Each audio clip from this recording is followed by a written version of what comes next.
That's how Hawaiian style is. Oi, paya oi, mai kaino.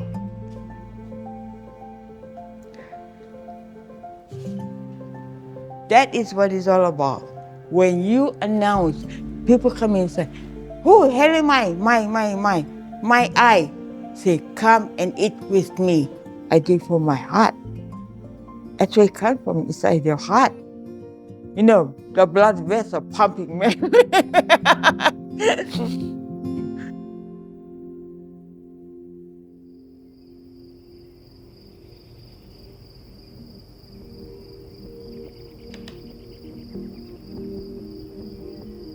I would remember my dad would kind of get us out of bed and would pick us up and walk us along outside to the car. Along the way, he'd be doing this kind of a breathy whistle, like a, you know, I remember hearing that. And then we'd get to the car, there'd be a makeshift bed. My sisters would be there and he'd place us in, kind of put a little blanket or a towel over us and we'd kind of fall back asleep. Next thing I know, we'd wake up around the boat.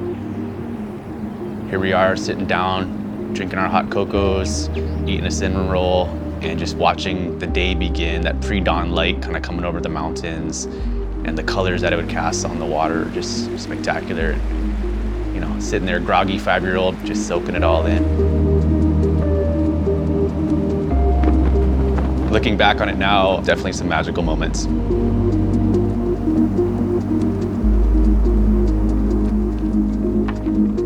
We have to start at the beginning. Don't you remember waking up so early in the morning and loading into the car, like take your blanket, sleeping the whole drive from Kula to Lahaina, and then get down to the office, just straight into the kitchen. Right into the kitchen, small little kitchen.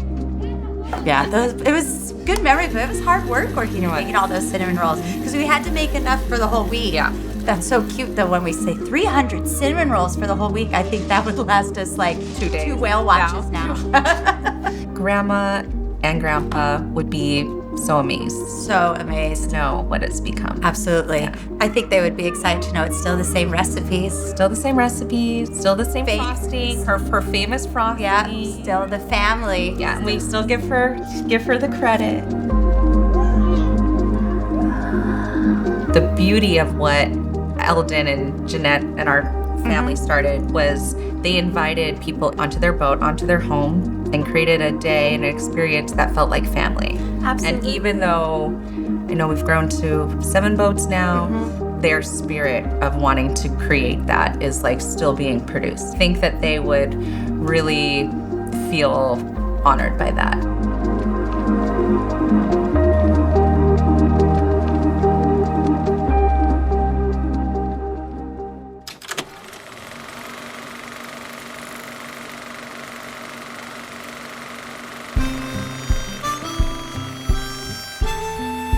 He was a dreamer. He wanted to be a world traveler, but life did not make that easy for him. He made choices that were mostly family choices that thwarted that dream until the very last few years of his life.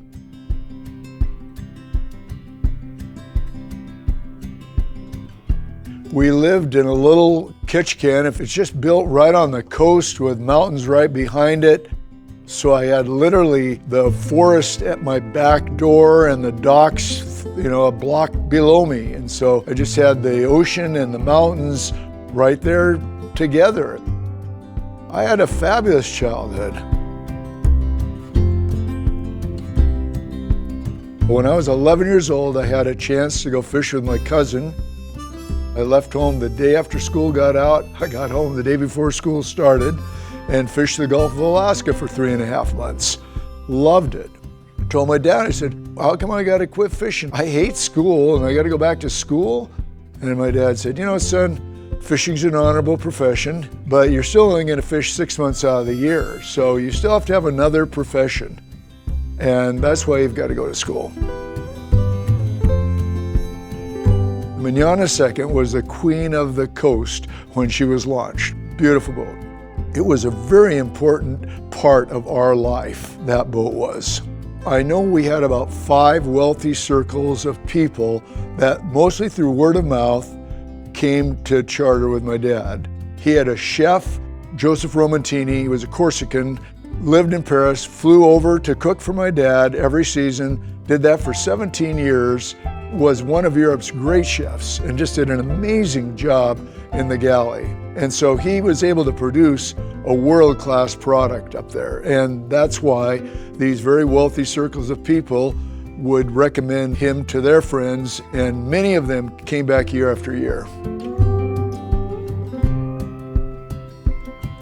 You know, he was just a really humble, hardworking, wonderful man. And I just think people recognize that about him. You know, he was competent and kind and was really good at what he did and truly cared about these people, wanting to give them just the very best experience that he could possibly give them in this magnificent wilderness of Alaska.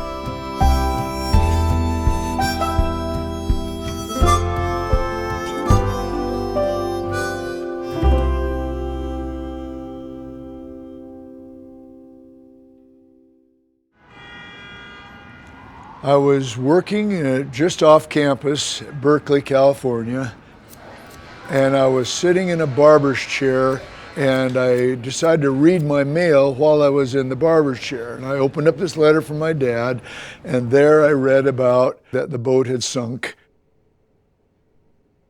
And I started to cry as I sat there in the barber's chair, and the barber said, "Oh, I'm sorry, did somebody die?"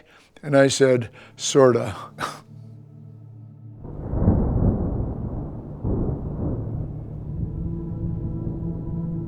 That moment, I could feel my dad's incredible pain.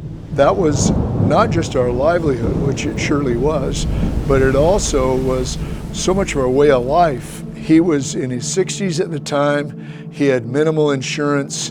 The insurance that he had basically just covered the deposits for the charters that he would have for the rest of the season.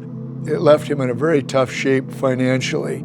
He didn't really know what he was going to do. He did not have enough money to go buy another boat, and he had a couple, 3 months of trying other ventures, just trying to figure out how he was going to continue on with his life earning a living.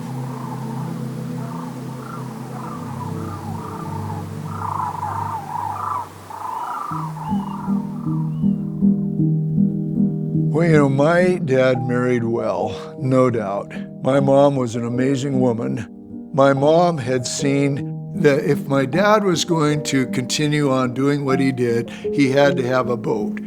She had a secure job. She was tenured as an academic. She had a nice home and was willing to basically give all that up for something, as some people would say, irresponsible, as building a boat. And the best sign would be if somebody just out of the blue came and asked them if they wanted to sell the house. A short period of time, maybe a couple of weeks after they had made this commitment and had asked for divine guidance on this, somebody came up, knocked on the door, and asked if they wanted to sell the house. You know, as I've gotten older, I've grown to appreciate even more the tremendous sacrifice and leap of faith that our mother made when she decided to put total commitment into this project. The Craig family sailed in on this big power boat. They had spent a bit of time in Hawaii with that boat. And they told my dad, there's this island called Maui, beautiful island, good harbors there. And there's a private island across from Maui called Lanai. And you could actually run a trip from Maui over to that private island. So my dad was really interested in that. So he sort of just grasped that plan, and wherever we went, that was his focus.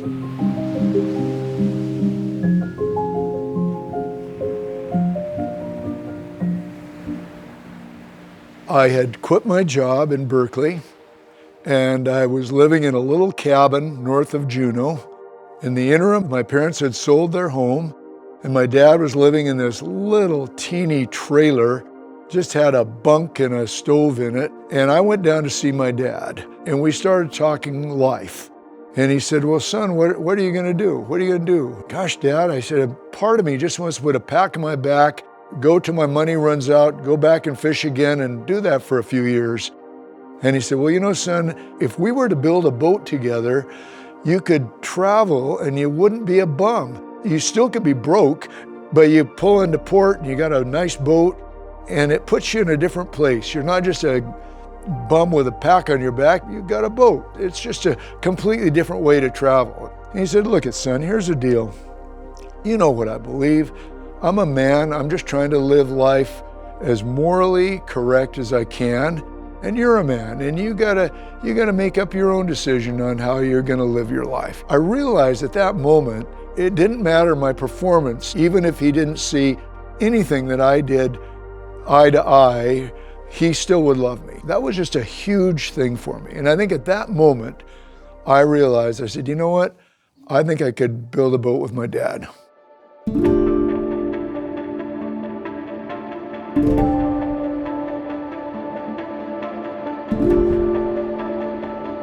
Randy was attending the University of Washington, getting really involved in some of the politics there. So about a few months into the project, Rand finished up the quarter he was at and just started working full time. When I left university to join the building project, and I think I can speak for my brother as well, neither one of us had really bought in to the dream. Lack of imagination, maybe. And it wasn't for several months that we realized this dream could be a reality. And as we invested more of our sweat equity into it, just over time it became our dream. And truthfully, the project would have never happened without Rand. I mean, it took all of us. None of us were working for a wage, and we were blowing through our money pretty fast, as frugal as we could be. I remember we had no more money to buy food. And I watched the canned goods just shrinking there in the larder, and it was down to where I had a few cans of beans left, and my dad would grind wheat and make bread a couple times a week. It was really delicious. Dad's brother, Afton, pulled in with his big, beautiful motorhome, and he asked Dad how things are going. And Dad said, well, we're doing good. We're working 6 days a week, 12, 14 hours a day, but we're running out of money. We need about $15,000 to finish the project. Monday morning, Afton went down to the bank and transferred money to my dad and loaned us the $15,000. And without that, we would have not been able to finish the project. That was just miraculous the way that it happened. I mean, we were right at the end, and that money came in and we were able to finish the job.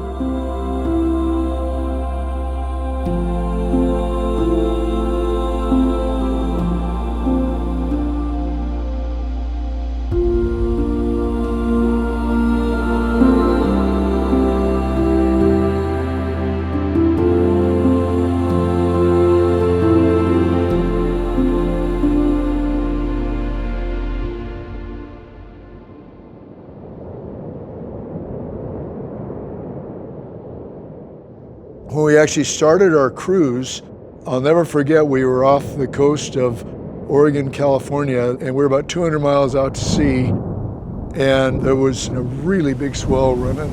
And I looked behind the boat, and there's this giant wave. It looks to be as tall as the mizzen mast, with this triplicate stripe down the face of it. The top, maybe 10 feet of it was breaking water, and then the rest of it was just the track of the boat going down this big sea. And we were surfing down the face of this huge sea, and we'd sort of lose wind as we got down in the trough, and then we'd come up on the backside and the wind would fill our sail, which we had way too much sail up, and just almost launch us over the next wave and then surf down the face of that wave. And Dad, he was at the helm and just in his glory, and boys, this is just what the boat was designed to do. Isn't this great? And I remember thinking, Dad, you've had a good life, and you're now in, well into your 60s, and if it all ended now, well, you've had a good run. And hey, I'm just starting. I'm not ready to end it yet. This is dicey stuff out here.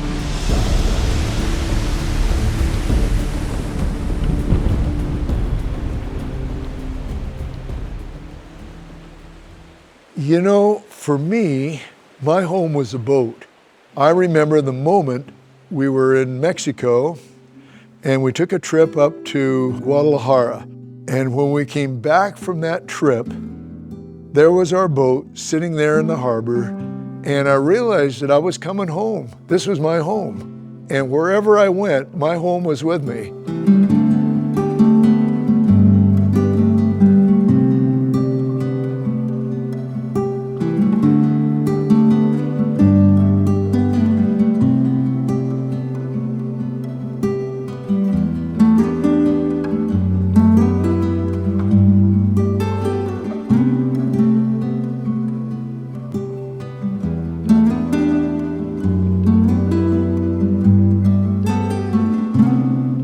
And so as we sailed north, heading towards Hawaii, we started getting close and we couldn't see any land at all. So I did a round of star sights, and that night when the sun set, and it was this nice glow, and then the glow just stayed there. It didn't ever go away.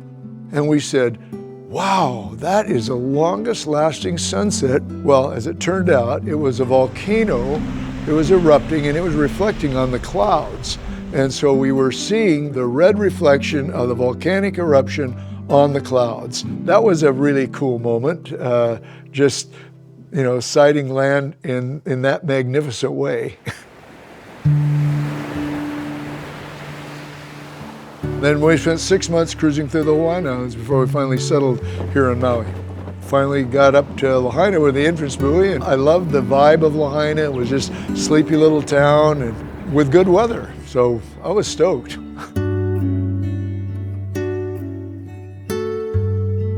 Well, as both my brother and I have often said, we not only fell in love with the islands, but a couple of the island girls. My wife, who's Hapahali, she's born on the Big Island, she was in Lahaina visiting her great Auntie Florence. And I was just fortunate enough to meet her and fall in love. And she was a teacher. She taught several years at Sacred Heart School there and eventually ran the food and beverage part of our business for many years and was an integral part of our success. You know, my brother was equally blessed with finding a local girl that he fell in love with, and she also brought, you know, her amazing talents to the family, and her Hawaiian roots, of course, go very deep. So this multi-generational legacy that, you know, we've been blessed with is something that, you know, we can continue for many generations.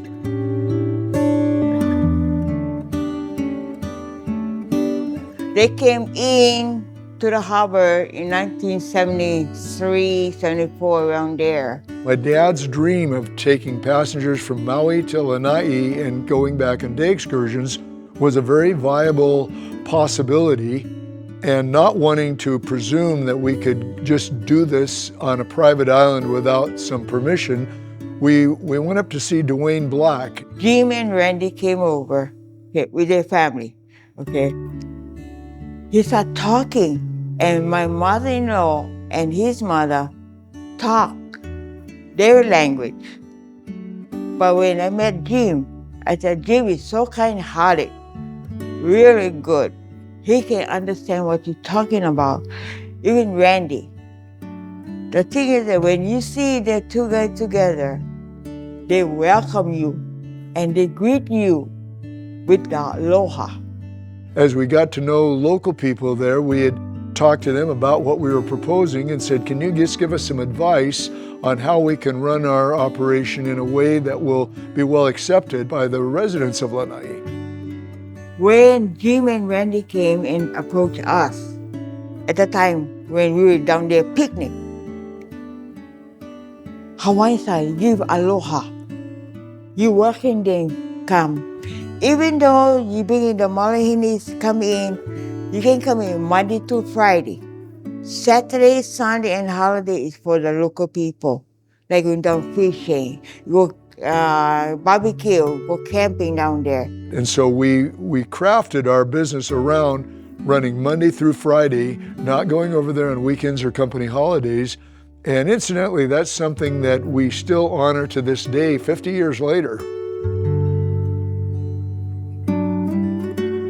Going to the island of Lanai and having that relationship with the community has always been really important to us. It's kind of like that kuleana word. It's part privilege, it's part responsibility. If you're gonna be working out in nature in Hawaii, you owe it to those who are on board with you. You owe it to them to share. It's what makes Maui, Maui. So it makes us unique. Without it, we could just be like any tropical destination in the world.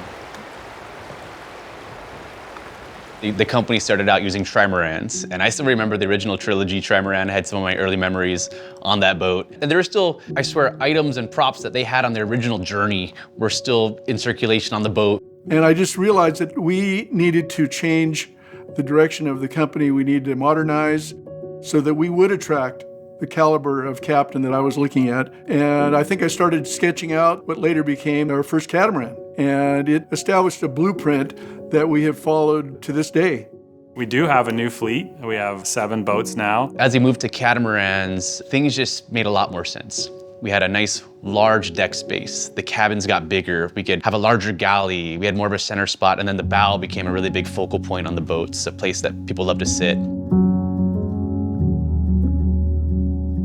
As a company, we are looking at different ways to offset our carbon, offset our impacts on the land, and work better with the community. One of the things that we started years ago was the Blue Aina campaign. And so it started off as a grassroots idea of crew and friends. They would just take a boat out and go to different spots off of Maui and just pick up whatever trash they can find. I remember those early years, bowling balls, shopping carts, cars. Like, you'd be surprised how many cars made it into the reefs around here. Honolulu Bay had like 3 or 4 cars. In the most recent years, where we can, we've switched to biodiesel, and that's made a big difference. One of the more important things is trying to work with more local farmers. 95% of our produce at our restaurant and our catering is all from local farmers. That has helped because that doesn't have to be shipped all the way over here. I've seen a lot of changes in the last 20 years for the better. Yet one thing really remains steady throughout all that time is almost like a family that you make with your coworkers on the boats. I remember feeling it when I was a teenager in my young 20s. That was my friend group. When we had our wedding, that was like the majority of the people I invited was just the people I work with. I think that's really what makes Trilogy so special. It's that culture, that ohana, that family that we kind of build with our coworkers. Riley, Denver, Leanne, Ginger, Lily, and Mei Lee, I mean, even for them, they go on the boats, and the guests hear that they were the grandkids of Eldon, Kuhn, and Jeanette. And even though a lot of them didn't get to really meet their grandfather, it's special for our guests to hear the next generation is working on the boats, working in the business still. I believe that's what makes it last as long as it has, you know, passing on from generation to generation.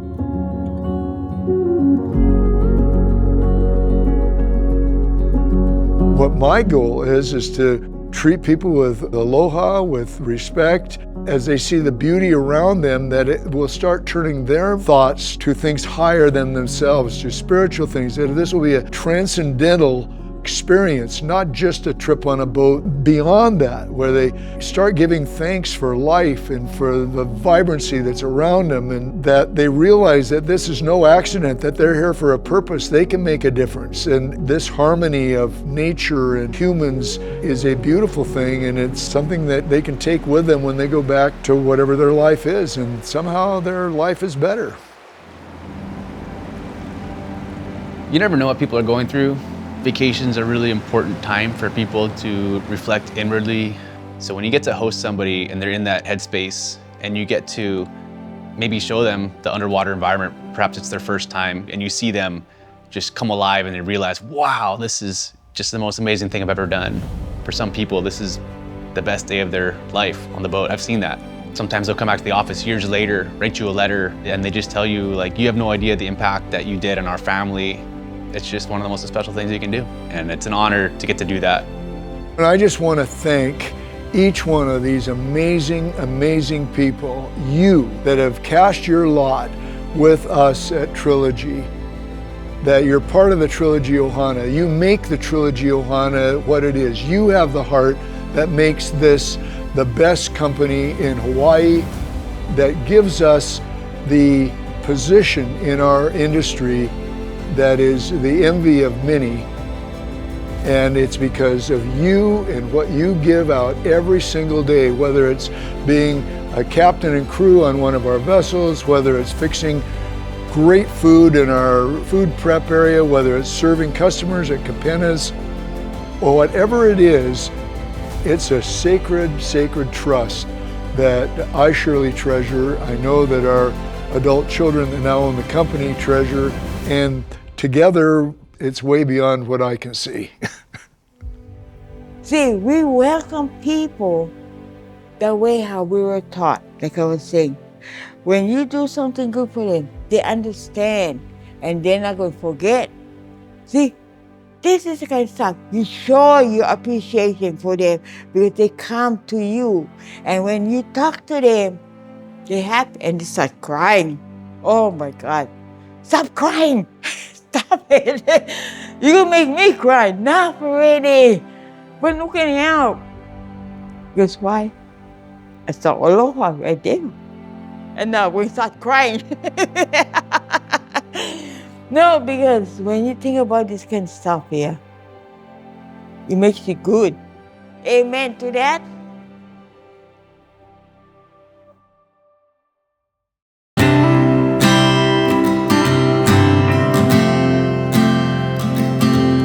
When darkness tries to roll over my bones, when sorrow comes to steal the joy I own, when brokenness and pain is all I know, oh, I won't be shaken. No, I won't be shaken.